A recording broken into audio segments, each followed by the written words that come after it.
Сайн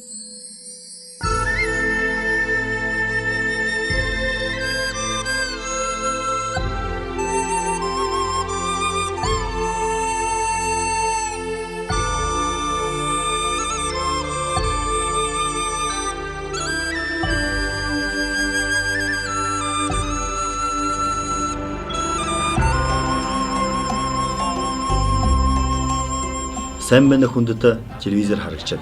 Өнөөдөр танд Будын шашны их сургуулийн хуучин монгол бичгийн Баяр багш, Бурхан багшийн 12 зохиол тухай хөөрж өгнө.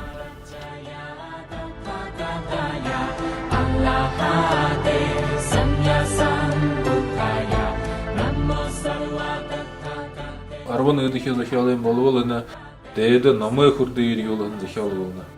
Инэн тухай Бурхан багш 35 нааны хойш 81 наха хүртэрши таарултуг ном хургаалы ялдахан олон чавнэрийг гэгэрлээ мөр замд хөтөлгөн мөн чавнэрээ оюун ухаантай таарулдуулан байдлаар гурван дахин номын хүрдэр юулхан болно.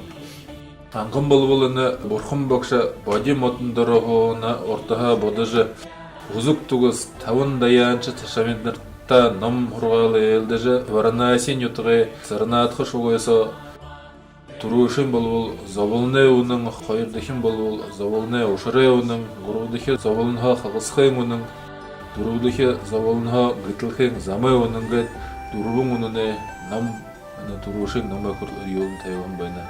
Хоёрч номыг хүрдэр юу гэхэд ном хогоосон чирэ номыг ялдан байна. Энэ болвол энэ ранжгрих тас шувууны уулыг дошолог гэдэг тэр газартай хогоосон чирэ номыг хүрдэр юу байна. Тэгээд л энэ турушин номыг хүрдэр юу гэхэд дөрвөн үнэний бие гэж хэлэн байна. Хамаг зовлон гэшээ бие гэж хэлээд хоёр дахин номыг хүрдэр юу гэхэд юм үгүй гэж хэлээд шавта хогоосон чанартай гэж хэлээд. Тэгэхэд нь шавнарнуудад асуудал бий болоод Юмы бие гэж хэлээд тэр юнд үгүй гэж хэлвэш тэрний ялгуулж хэлжүүгээд гэхэд энэ гурван дугаар номыг хүрдэр юу л гэж аваад. Тэгээд энэ